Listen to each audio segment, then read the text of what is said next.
Hi, everyone. Welcome back to the Unleashing Potentials podcast. So, joining me today is Dr. Shauli, all the way from India. Welcome. Yeah, thank you so much for having me. Yes, yes. So you're in India. What time is it where you are? It's 8:30 p.m. in India right now. Oh, wow. Yeah, massive time difference for sure. Yes. Yeah, it's 9 a.m. here. Yeah, I'm so happy to have you on the podcast. So to start, Dr. Shauli, can you tell us more about you, the work that you do, and anything else you'd like to share? Sure. So it has almost been 23 years for me that I have been associated with the sector of education. Mhm. I have been the founder principal of some of the reputed international schools in India.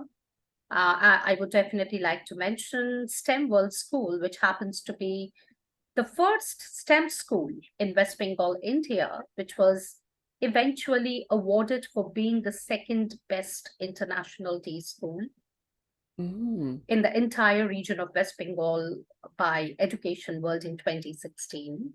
Now, Mhm. that also happens to be my brainchild. Now, after spending around 2 decades in the field of school leadership, administration, and management, currently I am associated with the sector of higher education, where I am the Dean of School of Education at one of the premier universities of Eastern India named Adamas University. And yes, additionally, I'm associated with premier educational organizations and institutions across the globe in senior advisory capacity.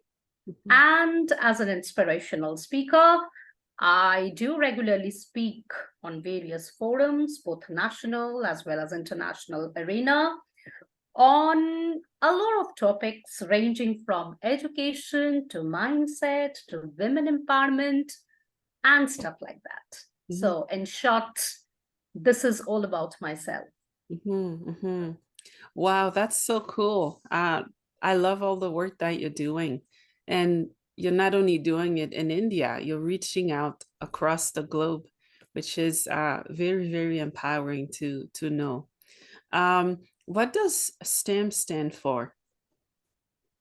It ideally stands for science, technology, engineering, and mathematics.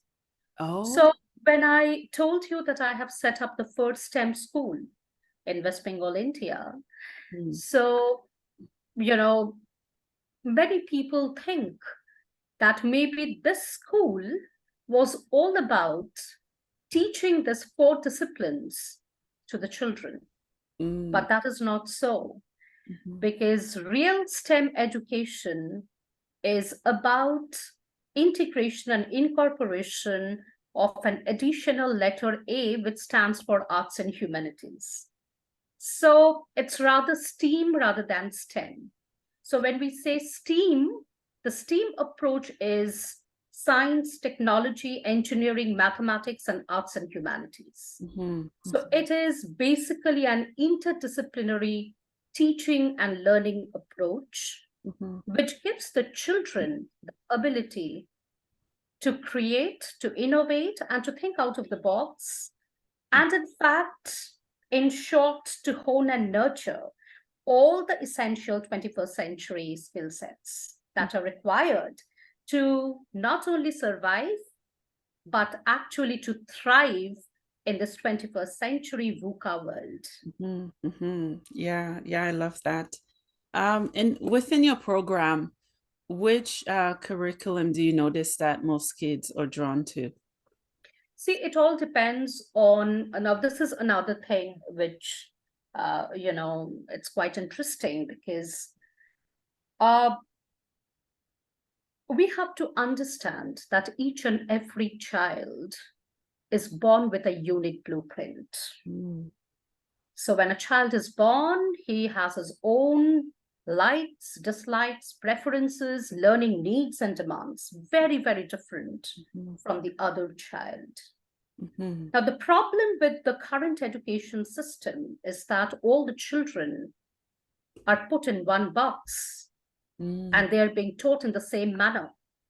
So that is a very big fallacy of our current education system. So when you ask me that which is that particular, discipline to which the children were drawn to, so it all depends on that particular child's innate, preference or knack or passion towards a particular discipline, and it's bound to be different from one child to the next.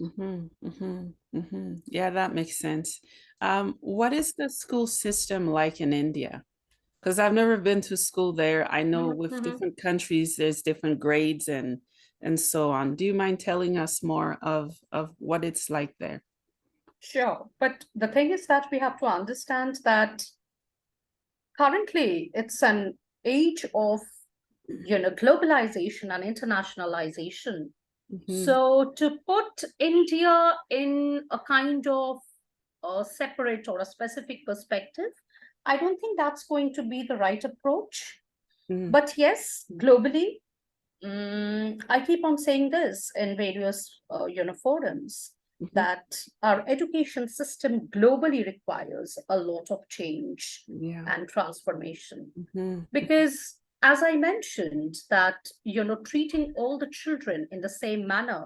So this is not, I often refer to it as the industrial factory model of productivity. So that's not what education is, right? So you don't treat the children as, after they have undergone the formal education, they are not to be considered as finished products of the industry or the factory, right?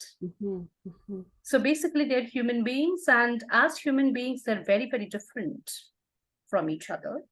And they have their own unique blueprints. They have their, preferences, passion for doing something. They don't like to do something. They like to do something else.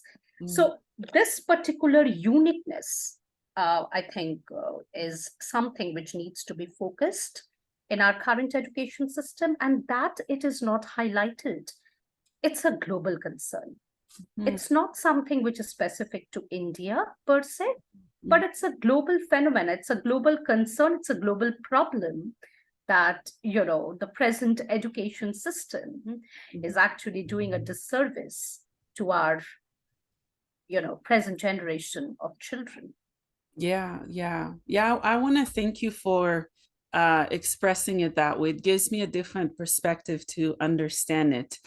And I love that you mentioned that every child learns differently, they're separate, because that is a misconception. We put every child in the same grade, in the same category, when really they're all different and they all learn different. So thank you for expressing that. It makes much more sense. Thank you. Pleasure. Yeah, so you empower women. Tell me more of that. What is the work that you've been doing or doing with women? So when it comes to a profession, I have always been an educator. For the last 23 years of my life, I still am an educator by heart. I believe that education is that most potent. Sorry.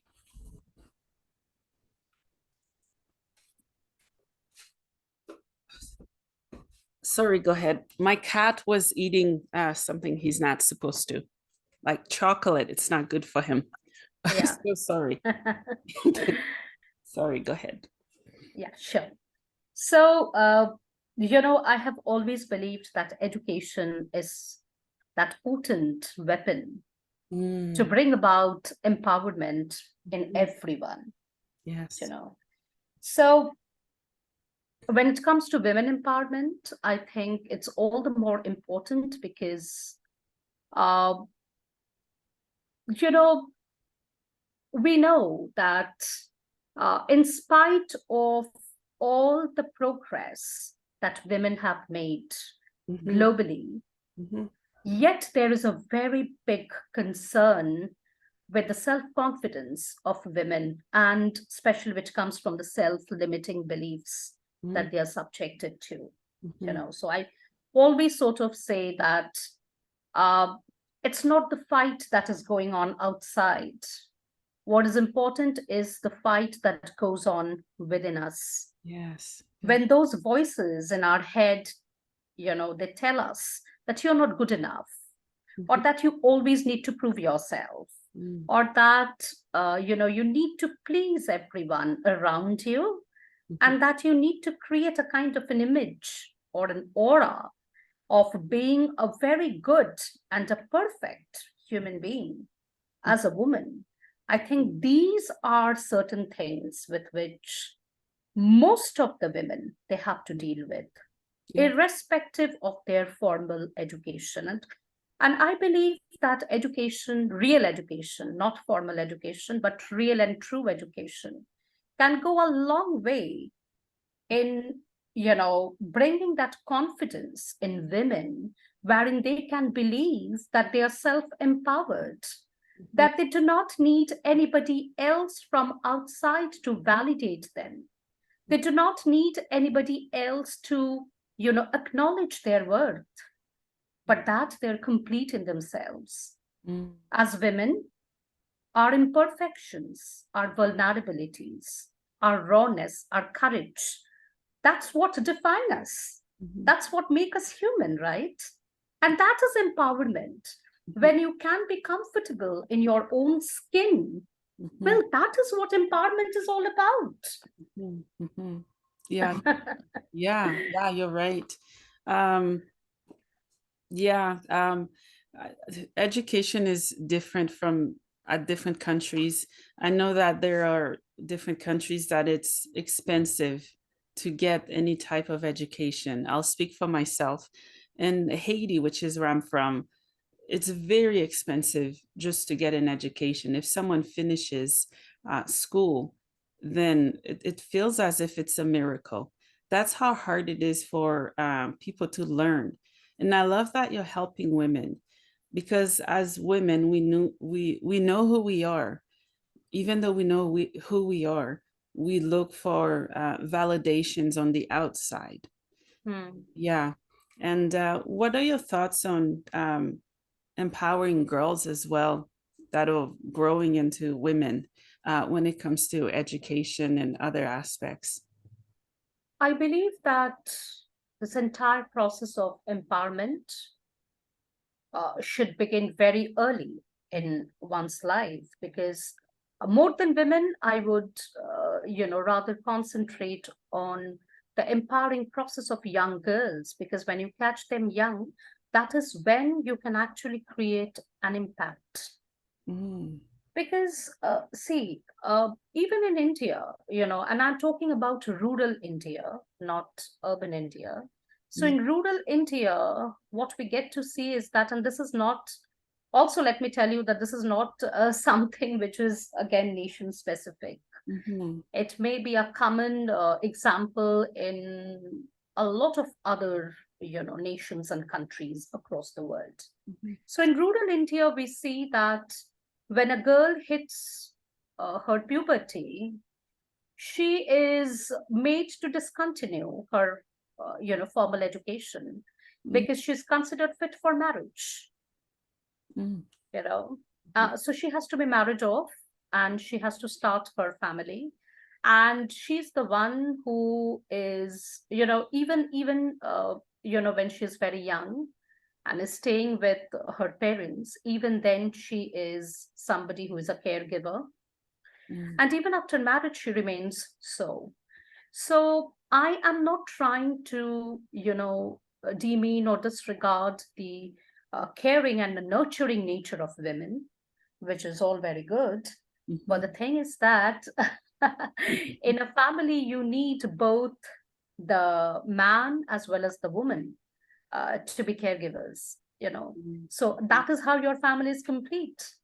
So we are living in the 21st century. We cannot have this kind of conception that, man has a specific work to do and women, they have completely a different role to offer. No, that's not so. It's a Mhm. collective, I would say, engagement.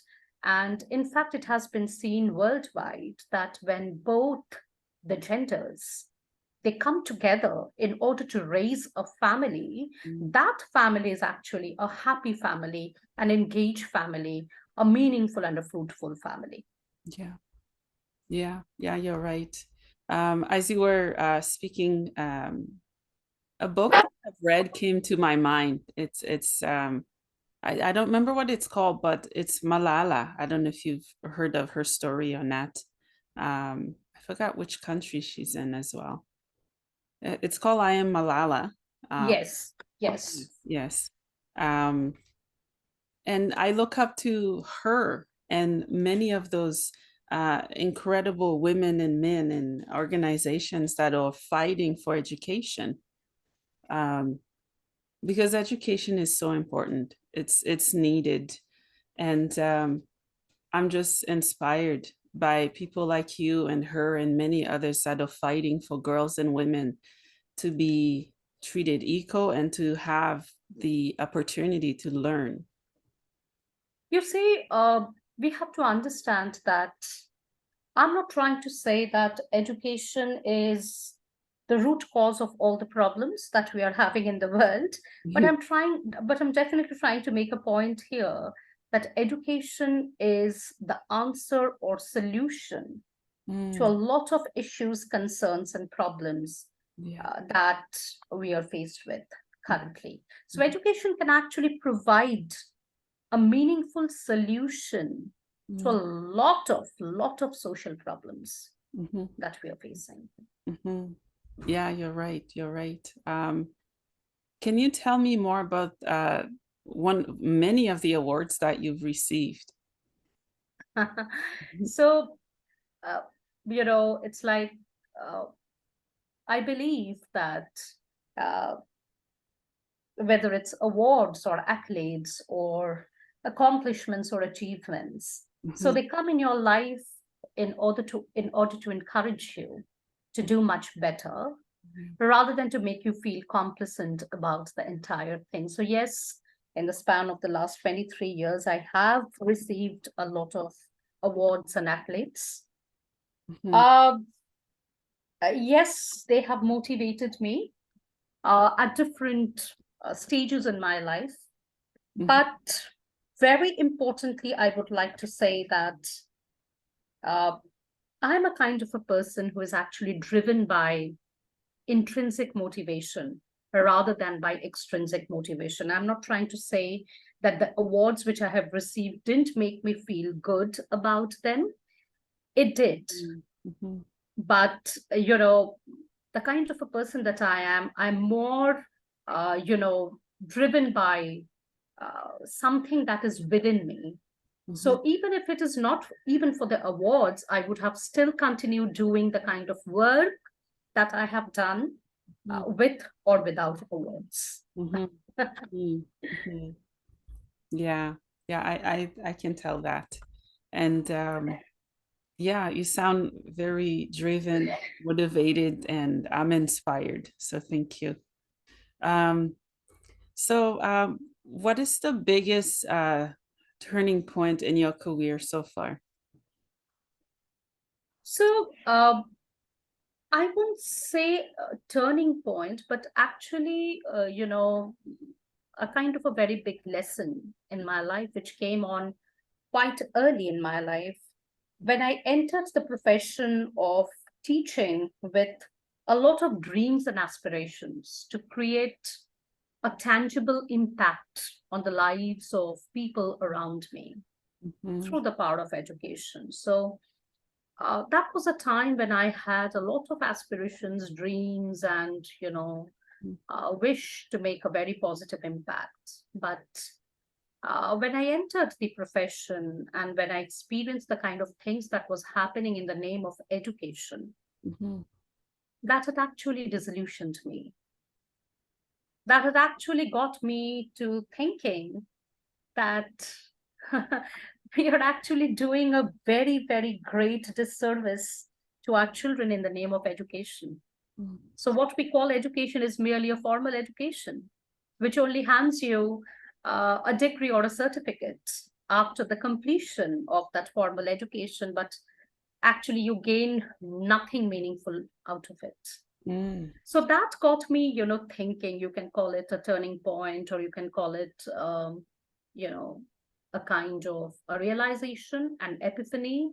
Mhm. Uh, due to which, yes, I had a lot of sleepless nights because I really wanted to make an impact through education. And right now, when I look back in retrospect, I think that those days and those nights, had actually enabled me to create a very, very different kind of a school in the year 2015, a kind of a school which was not based on grades and marks and, how Mhm. the children performed in their exams, but rather it was a kind of a school which gave a lot of importance and significance on, the happiness quotient of the children, Mhm. the happiness of the child, the passion of the child, what the child actually wanted to do. So when I look back in retrospect, I sort of feel happy that I have been able to contribute uh, in some meaningful manner into the creation of such a kind of a schooling system, Mhm. which had actually given the children a lot of happiness. That education can also be fun. Yeah. Schooling can also be fun and engaging rather than Mhm. tiresome and something which is like, a kind of a stressful exercise, as most of the children, they view education as. Mhm. Yeah, yeah, you're right. Um, I'm finding here sometimes with parents, they push their kids a little too far. They want their kids to do what they want them to do versus what the child want to do. In that sense, they take out the fun out of the education. And that's when a child can kind of slide back. An example would be a mom or dad or parents would say, I want you to become a singer because I think you'd be a great singer, when a child wants to be a doctor. What are your thoughts on those decisions that parents make on behalf of their child? Yeah, absolutely. And, almost anywhere in the world, you would find such examples Mm, of thrusting your own unmet dreams and expectations on mm, your child. So, there are two perspectives to this. One is that our education system is such a kind of a system which places a lot of importance on what the child cannot do rather than what the child can do. mm. That's a big problem, Yeah, you know. yeah. So the system will always highlight and will bring in front of you what your child is not able to do, Mm, rather than what are the strengths of your child. mhm, So that's a real issue with our education system. The second is about parenting, you know, mm, since I believe that all parents are actually, in fact, all the parents are the first teachers that a child has, mhm, mhm, And I really don't believe that when a child starts going to school, the parents cease to become teachers. No, parents will always remain teachers and educators for mhm, their children, mhm, because each and every moment in the parenting journey actually gives you a lot of opportunity mhm, mhm, for teaching important things to your child, and at the same time in the process to get to know important things about yourself. mhm, So that's what conscious parenting is all about. mhm, Now, when, as a parent, I had a lot of dreams to do something which I unfortunately couldn't materialize in my life. mhm, I cannot look upon my child as that scapegoat mhm, who is here to please us or to please me, mhm, sacrificing his or her own passion for doing something that excites or, engages him or her. And mhm, the child is not here to serve my fantasy. No, mhm, mhm, this is something, this is a basic lesson of, conscious parenting, that your child has come into your life to teach you some very basic fundamental things about yourself, even about certain things with which you have not come to terms with. Mhm, mhm. So Yeah. you are actually not here to teach your child. Your child is here to teach you. Mm. Yeah, I love that. Because if we give any child the time, if we listen to them, give them the respect, they have so much to teach us. And you're right. I learn so much every day from my kids. And the way they teach me is so light and loving and caring. And they do it with such poise. It's beautiful to see. Mhm. So See, what the is, thing is, sorry. uh, definitely, I completely agree with you. And children are here to teach us, but the only thing is that we have to be ready to learn.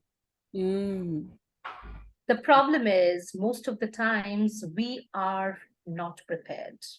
mm, We are not ready to learn. We are absolutely prepared and ready to give instructions to our children, to mhm, give directions to our children.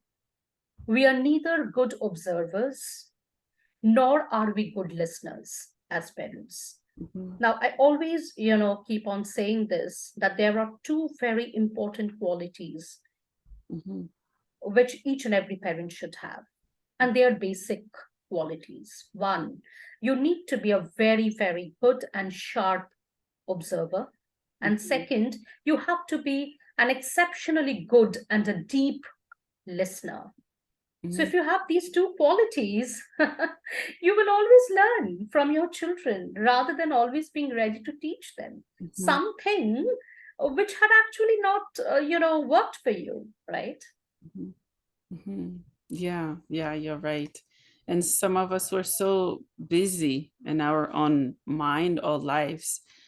We do pay attention to our kids, but to some extent. Sometimes they want our attentions more than we give them. And it's not to say that's bad parenting, it's not a judgment. It's just understanding that it's okay to realize that we could give more and try to give more to them. Absolutely. Mhm, mhm. What are some common myths that you heard of when it comes to the field of work that you do? Uh, well, as I told you that for education, uh, the current education system is actually based on encouraging the fixed mindset and Mm, the scarcity mindset mhm, of of the children. mhm, So rather it should have been completely the opposite. A thriving education system would have been a kind of a system which would encourage the growth and the abundant mindset, and not the fixed and the scarcity mindset.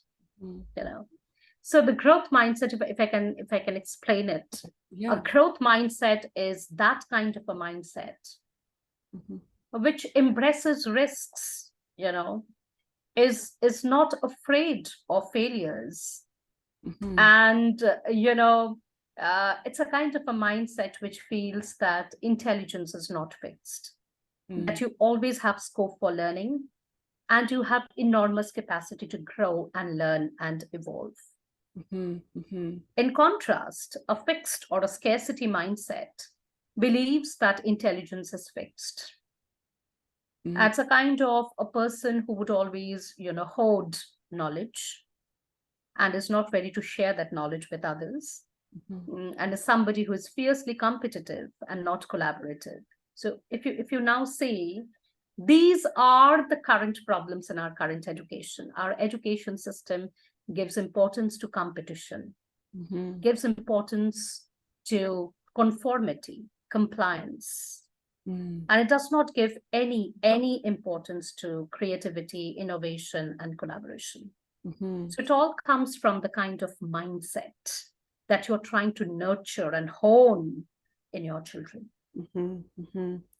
In your opinion, how do you think us as parents can cultivate a healthy mindset for our kids?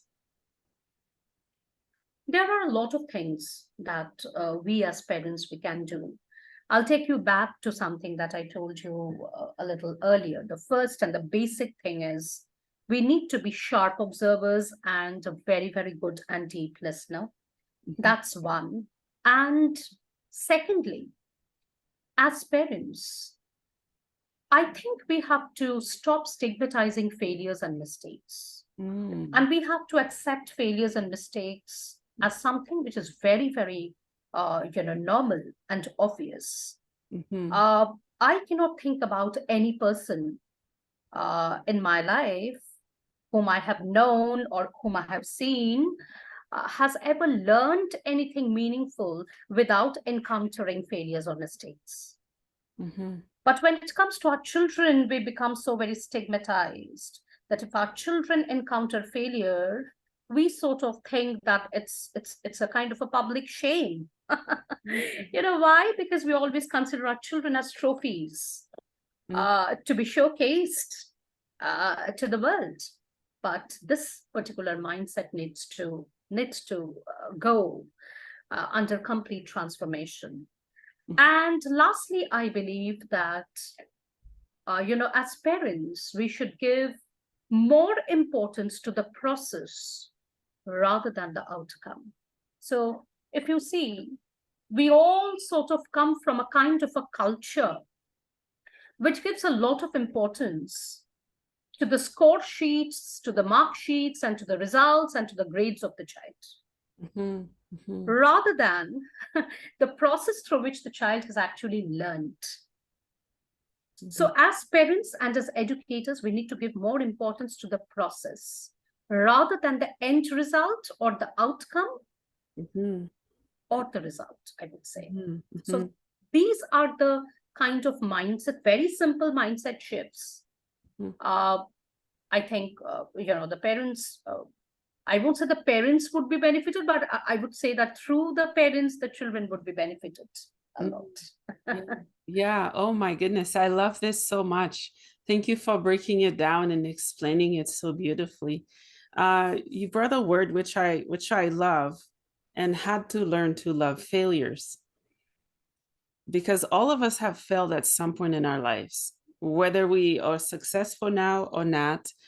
But you're right, there's not enough room to allow our kids to fail. And therefore they fear trying because they know and the outcome may be good or maybe bad, but mostly bad. It's based on how we see them when they're low and when they're high. Mhm. Um, what was your favorite subject in school? Yeah, I loved literature. I still do. Okay, okay, yeah. I would say mine is art. I Great. can't do math. Well, I can, but I choose not to. I math is literally the same all over the world. It's just it's for some people and it's not for some people. Yeah. It's same with me as well, because I think that I do not have that much of a calculative, brain uh, to absorb maths, but rather, yes, I think that, uh, you know, I'm more into creativity. I'm more into, uh, you know, Mm, the literary side of the things mhm, rather than the factual side of things, I would mhm. say. Yeah. So what gives you joy in life? Um, well, I believe that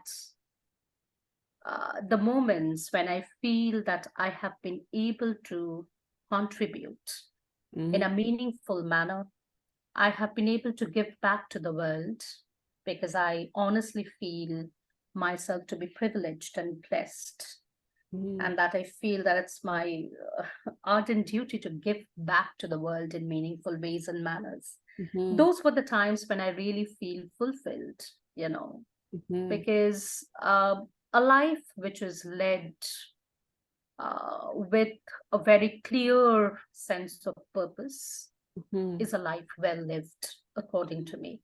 Yes, I love that. I love that purpose, which all of us have the potential to have. Some of us haven't found it, some of us have, but I love Mm. that word purpose, purpose. Yes. Um, so who did you look up to become the person that you are today? I really cannot, name one particular person here. Mm, I believe that life is such a beautiful, beautiful journey. And, there are times when you often do not realize that who has actually impacted your lives in whichever ways and manner. So mm, there can be so many people, there can be so many experiences, so many life mhm, events, situations, mhm, including challenges, roadblocks, and obstacles, mm, mhm, which actually make you or break you. It all depends on whether you have a victor or a victim mindset. mm, Now, whether those situations have actually made you better or bitter. mm, So, that's your perspective. That's what I believe. mhm. Yeah, I love that. Would you recommend your career to other people and why? Yeah, of course, I would, because I feel that I feel and I strongly believe that the world requires great teachers, great teachers. Mhm, But there is a word of caution here. People often believe that teaching is a very very easy task, mm, and it's the most I would say it's a kind of a misconception that it's the safest and the easiest profession, especially when it comes to women. No, it's not. It's not. mhm, It is, in fact, one of the most creative and one of the most sophisticated professions in the world mm, that enables the young learners to grow and evolve into their very best mhm, mhm, and the most authentic version of themselves. So mhm, the word of caution is, uh, teachers have great power in their hands mm, to either make someone or to break someone. mhm, And that power has to be used responsibly. So mhm, there are two things that I would like to mention. One is power, and the second is enormous responsibility. mhm. Yeah. So if you're ready to, juggle and tackle both, then only you should come into the profession of teaching. Otherwise, there are so many other professions Mhm, that you can undertake, mhm. but not teaching. Yeah, I love that. Well, I can say as a mother, as a parent, as a teacher, I feel like I'm into every single profession as a parent. So does every other parents. We're doctors to our kids. We're maids. We're teachers. All of it. I can say that it's thrilling and it challenges me to evolve and to be a better woman and a better person. Yeah. Tell me more about the World Peace Award. Yes, the World Peace Award was the award which I received in 2021. Mhm, Uh, so that also happens to be a very, very, I would say, a very special accomplishment, because I do strongly believe that whatever we are trying to do through our kind of profession, mhm, world peace is something that we cannot ignore, you know, which is something which is the need of the hour. If we see whatever is happening around us, so much of intolerance, so much of violence, so much of opposition, yeah. so much of fights. And I'm not only talking about physical violence and fights, but I'm also talking about a lot of violence and fights that go on within us. I think peace is the solution to everything. Mhm, So, when a person believes that peace is something that should be aspired for at a personal level. And if everybody starts believing that, world peace will be a kind of a big possibility. Otherwise, it's of no use. Yeah, I love that. Um, I think the pandemic did really challenge our ability to create harmony. And what I saw during the pandemic, even after, is that the world coming together. It didn't matter what language we spoke, how we looked like. We extended our arms across borders just to help each other. That's what this award kind of remind me of when it says world peace. And I think we can always continue to find peace because it is there, it's within us, it's in our countries. So I'm honored to be talking to you about that, and congratulations on that, because that was very recent. It's not too long ago. Yeah, thank you so much for that. And I believe that more than an award, it is a kind of a sentiment. Yeah. It's a kind of, a feeling, an emotion, which Mm, drives you to do something much better, yes. bigger, and greater Mhm, with each passage of day. yes, yes, I agree. Give me your thoughts on women in leadership, because it wasn't always that way. There was a point women couldn't vote. And I think at time in society or different professions, women that are in leadership are still looked down upon. What are your thoughts? Yes, absolutely.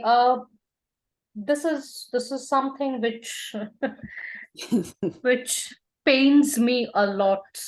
Mm, Myself being a woman leader, I know how difficult, how tough, mm, how challenging it is yeah.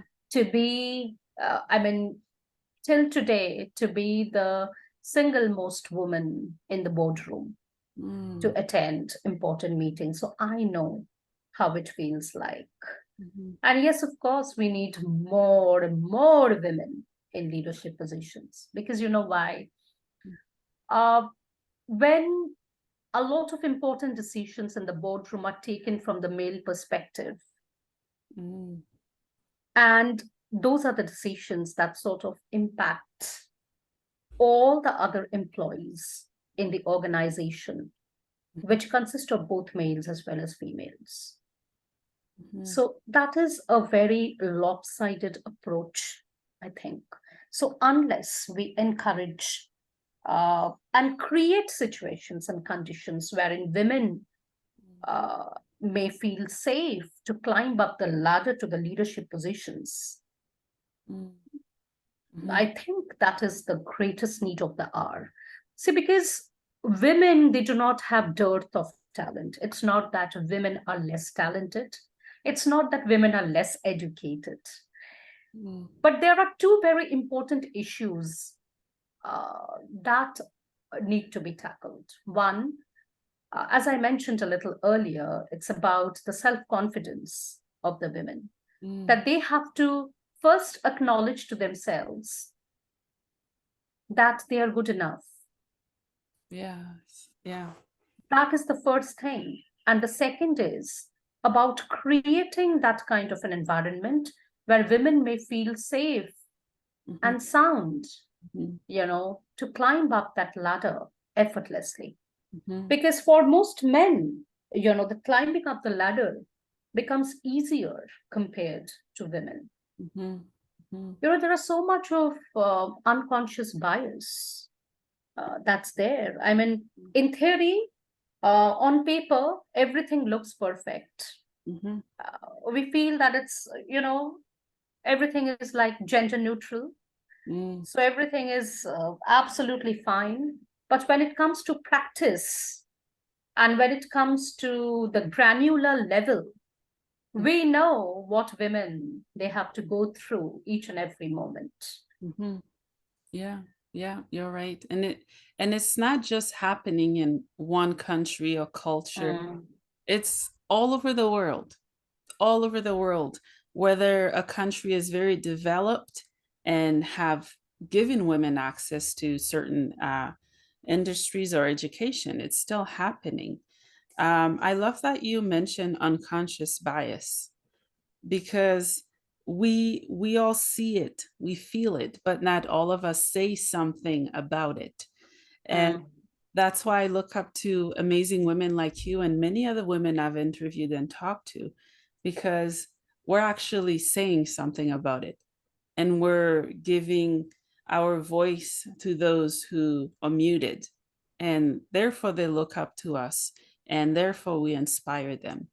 But yeah, lots more could be done to hear women out because I know women are chatterboxes, but we talk a lot, but we have a lot to offer. It's not all just talk. We have a lot to give. Absolutely. And that is the reason I mentioned that, it's not that women lack talent, Mm, but they definitely do lack opportunities and a very, very proper and a conducive environment yeah. where they can actually thrive. So Mhm, now who's going to create that environment? That's a very big question. mm, mhm, Who's going to create that space for women? mhm, Now we cannot, sit back relaxed, endlessly waiting for men to create that space for us. mm, mhm, I believe that these spaces need to be created by us, mhm, and we have we mhm, have been waiting enough. I think it's now time for action, and these spaces, they have to be created by us. mhm, mhm. Yeah, yeah, you're right. And I'm grateful for those who are taking action because I always say that there are little eyes watching and just kids that are watching to see how we solve those problems and difficulties and how we learn and get up from those battles that we're fighting every single day. The difference, I suppose, is some want to come forward to speak about it, but feel afraid, and therefore they camouflage and pull back.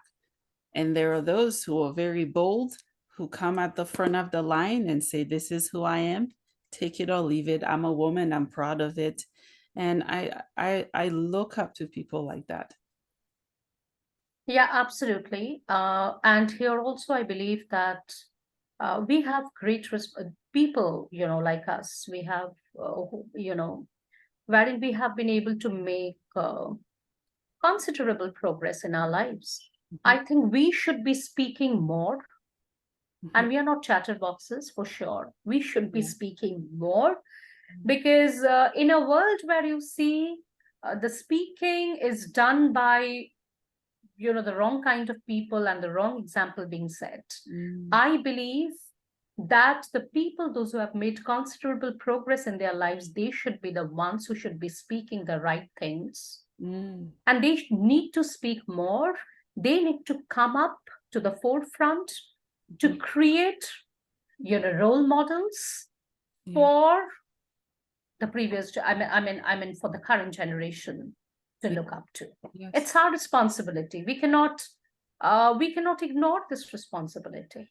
mhm, mhm. Yeah, you're If right. we have been able to do something, if we have been able to progress in our lives, it's our responsibility to tell that story often Mhm, to others who yeah. need to hear that. Mm.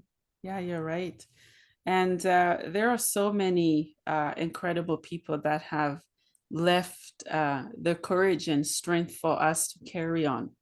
Um, I remember learning about Mother Teresa and Rosa Parks, Martin Luther King, all those amazing people who fearlessly fought battles for us so we can stand up to say, this is what I believe, what I choose, and this is who I am. So I think if we look back and reflect on those people's sacrifices, there's so much to learn from it and to also give from it. Absolutely. Yeah, so Dr. Shauli, where can my listeners find you? Well, I'm quite active on social media, so I am quite active on Instagram, on Facebook, and on LinkedIn. So if any of the listeners or like-minded people would like to get in touch with me, so Mhm. they can do it via my social media handles on Insta, on LinkedIn, and on Facebook. Okay. And I'll be sharing the links in the podcast description for anyone who would like to get a hold of you. But before I let you go, do you have any final thoughts that you would like to share or anything we didn't cover that you would like to touch on a little bit?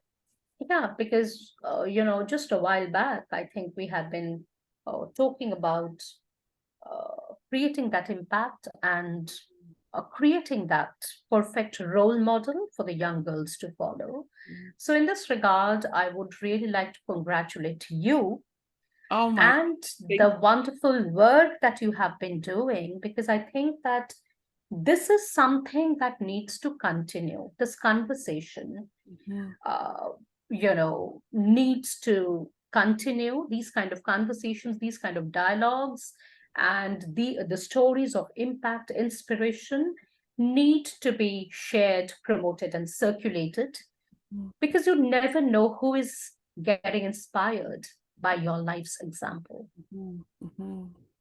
Thank you so much. That means a lot. And I think this is my calling or purpose. And it brings me so much joy to hear other people's stories and what they're doing, where they are, and to watch people heal and come together. So it means a lot. Thank you. Mhm. Yeah. Yeah, that wraps up our episode. Let me know if you have any further questions. You can send me the links so I can start working on the episode cover. Perfect. So I will be sending you my social media handles right now on Messenger, Yes. and you may start working on the same. Just a question from my side: when do you think that this would be published? I think I'll publish it this week. Okay, Either okay, tomorrow or Friday. okay. That's Yeah, great. yeah. And do you want this to be on YouTube or just Spotify and Facebook? Uh, Absolutely fine with me if it is on YouTube. Okay. Yeah, sounds good. Thank you so much. Yeah, it can be on all the channels wherein you feel it should go. Oh, I leave that to you. okay. I'll do that. Thank you so much again. Pleasure. And definitely, I would like to say that you should continue doing the work, the wonderful work that you have been doing. And it's a great pleasure, meeting you and connecting with you. And I'm sure that we will definitely be in touch. Yes, we will. Thank you so much again. I appreciate it. Thank you so much. God bless you. Thank you. You too. Have a good night. I'm gonna have a good day. Yes, sure. Bye bye. Bye.